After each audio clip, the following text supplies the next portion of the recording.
What up, YouTube? Welcome back to the channel. Before I get to anything, I am finally back from my trip from Poland. As people know from my community posts, I was in Poland for 10.5 days for work. I was doing work stuff, so I can't really disclose what the hell I'm doing because it's, confidential shit for my engineering job. Outside of that, I do want to say that I'm back. I skipped the Shakur Stevenson fight and a couple others that I haven't commentated on because I haven't watched them. I heard the Stevenson fight was ass, so I'm kind of happy it didn't. So we'll be back this weekend talking about Katie Taylor, and we'll be also talking about Demetrius Andre and David Benavidez. But that's a different video entirely, and that's for my boxing fans. Today I do want to talk about a review I did promise, and I'm a man of my word. I promise what I say 90% of the time, unless it's really bullshit. We're going to talk about the We're going to talk about the Reebok Legacy Lifter 3 shoe that I've been using for the last couple weeks in my training. And I do have a lot, maybe not a lot to say, but I do have quite a bit to talk about.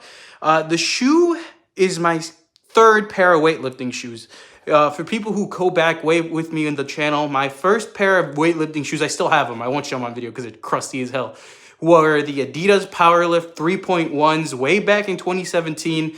And granted, I got those because I read Starting Strength back then, and that was the beginning of my powerlifting / strength training journey. And Mark Ribitone's book, Starting Strength, said to get a pair of Adidas Powerlift 3.1s or some variant of that shoe. So I got those because they had a small heel height, and they helped me low bar squat. I even deadlifted in them for a long time. You go through the channel. And it wasn't that drastic, or at least I didn't think. But a lot of people talk shit about these shoes in the weightlifting community.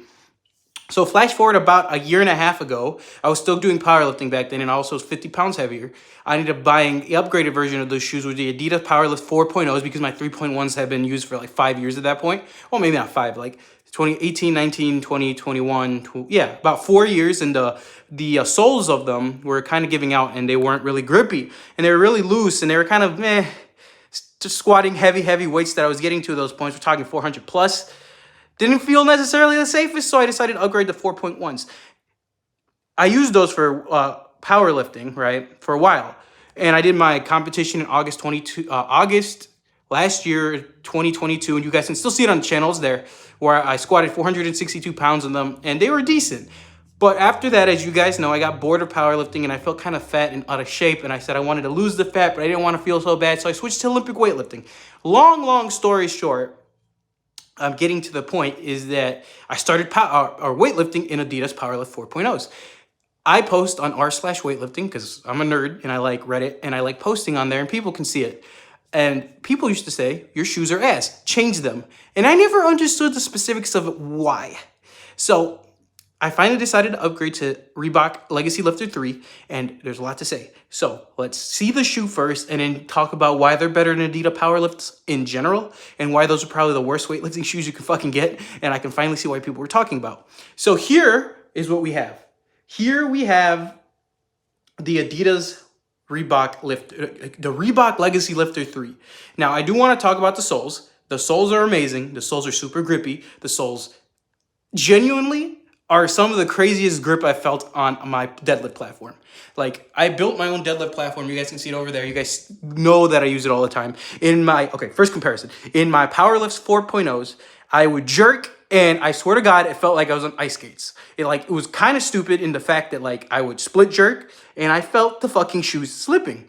Now, when I split jerk, catch a snatch, mind you, I'm not too good at this stuff yet.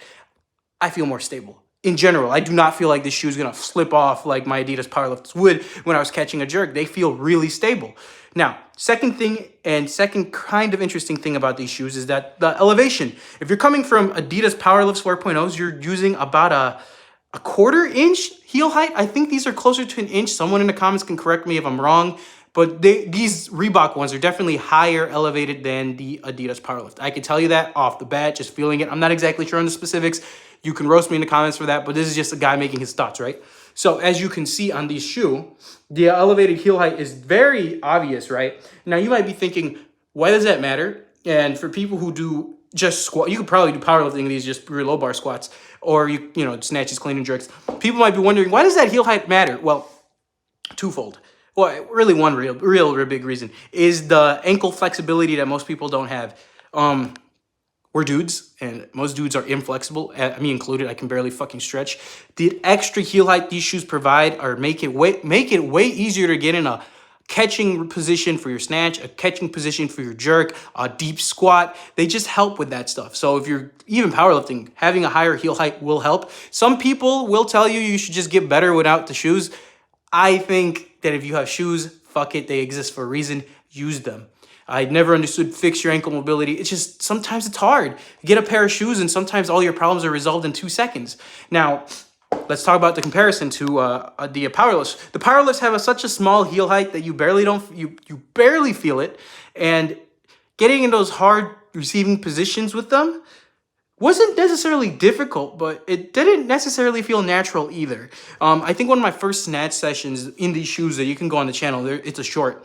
Literally catching a snatch just felt easier. I don't know how to explain it. Like, not easier in the sense that it was better movement pattern, more stable per se, easier to get into deep squat in order to get my catch. I'm not saying they're gonna raise your total by like 40 pounds or anything. I'm just saying that they're good.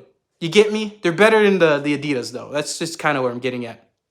Next, I do want to talk about the bullshit here. They have this push thing. It like inflates the tongue of your shoe. That's how we Americans call this piece of shit. I don't know if you call it something else in the other sides of the world, but us Americans call this a tongue. The tongue being this flappy part, and it has this button, and it has this other button right next to it, and this button right next to it releases the air, I believe. Yep, that releases the air, and then this is the pump it up.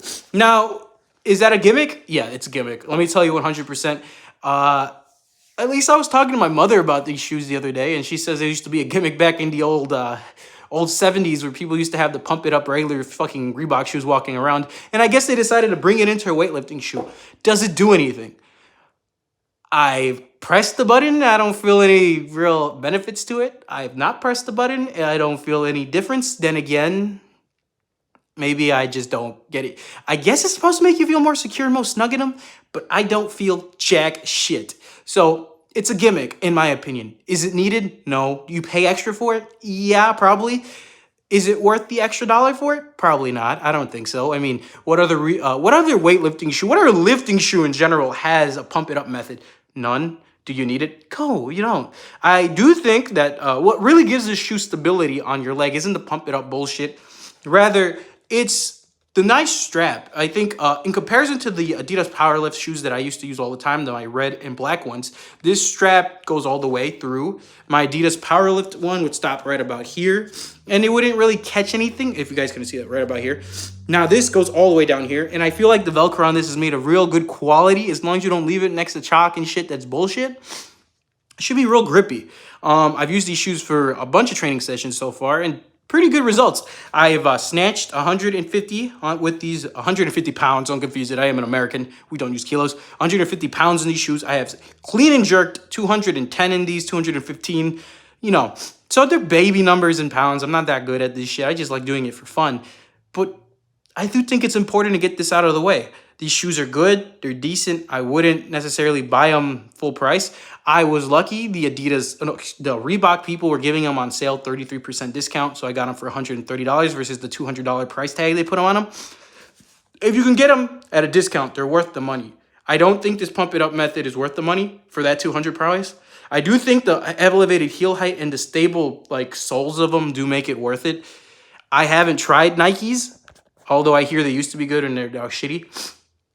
Coming from an Adidas Powerlift perspective, these things are just better. I mean, not knowing what I was missing out on. Adidas Powerlifts were like 6 out of 10 shoes originally, and they became, for weightlifting at least, like 3 out of 10 shoes. And in the Reebok Legacy Lifter 3s have become really an 8 out of 10 shoe for me, minus the pump it up stuff.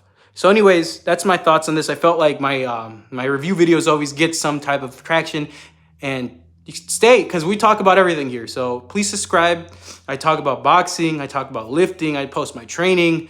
I mean, this is my channel. I do whatever I want. So if I ever feel like reviewing a car, then I'll review a car. This is my journey. I like talking about things that make me happy, and that includes boxing, lifting, reviews of my gym. You guys know that I'm a big gym head. Although I look like a fat fuck sometimes. I look anemic. Sometimes I don't look healthy. Just depends. I look pretty decent shape now. I've been cutting, in case you couldn't tell. Point being, see you guys in the next video, the next review, the next boxing video. For my boxing fans, I'll see you tomorrow. For the reviews, I'll see you whenever I can. I'm thinking of signing up for another weightlifting competition January 24th of 2024. So we'll see what happens. Anyways, peace, subscribe, love.